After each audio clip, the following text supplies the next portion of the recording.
house is a fucking mess. Let's sort it out, shall we? Except today it's not the house, it's the shed. If you don't know, then last year I moved out of the house into a shed, and that's exactly how I did it. I decided to make myself my dream office space for my business. Thought we'd like go through it because basically, I'm just gonna be honest with you, I was documenting it really regularly. The video's doing really well, but I had loads of stuff going on in my business, loads of stuff going on in my personal life, and I just fell off and stopped posting it.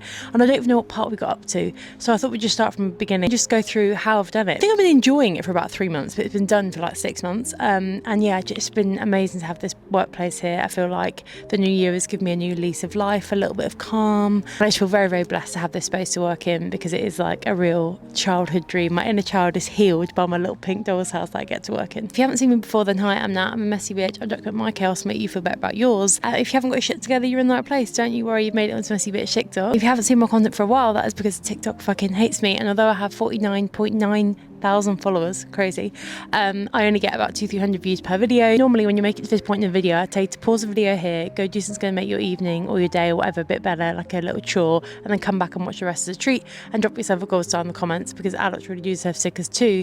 But today I'm going to tell you to pause the video and write down a big goal that you have for this year. It can be large, little, whatever, but like big to you. Without further ado, let's get into how we got to this point. Let's go. Well, as long as I can remember, I have dreamed of having a little pink office, a little pink shed to work in, and that was even before I knew that I was going to be self-employed. When you look back at it, like, I feel like probably most self-employed people would agree that the writing was on the wall. Like, I do have a degree. I did English and media as my degree, and that was fine. I really enjoyed uni, but school, I was terrible. I was always kicked out of. I've loved working hospitality, but when I got into a corporate role, it just wasn't for me. It just felt like I was such a triangle trying to fit into a peg. Generally, it just wasn't right.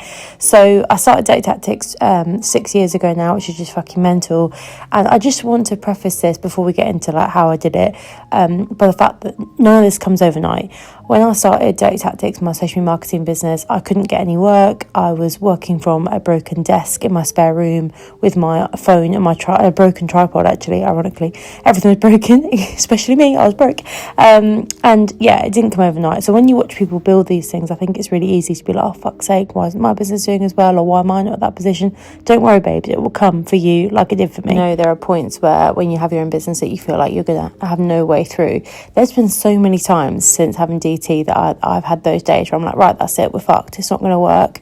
And just all of a sudden it starts to come to, and we're in a little bit of a hairy stage at the moment, but I have belief that it's all going to work out. Anywho, on with the build. What I would say about this project, none of these sheds are cheap, so do bear that in mind. The whole thing has been so expensive from start to finish, but I wouldn't change it, and I'm so glad that I waited to do this. The first job was obviously the rip out. We had a lot of labour to spend on actually getting everything out. We had massive trees and massive roots, so they were a nightmare to get out. Then we laid the concrete.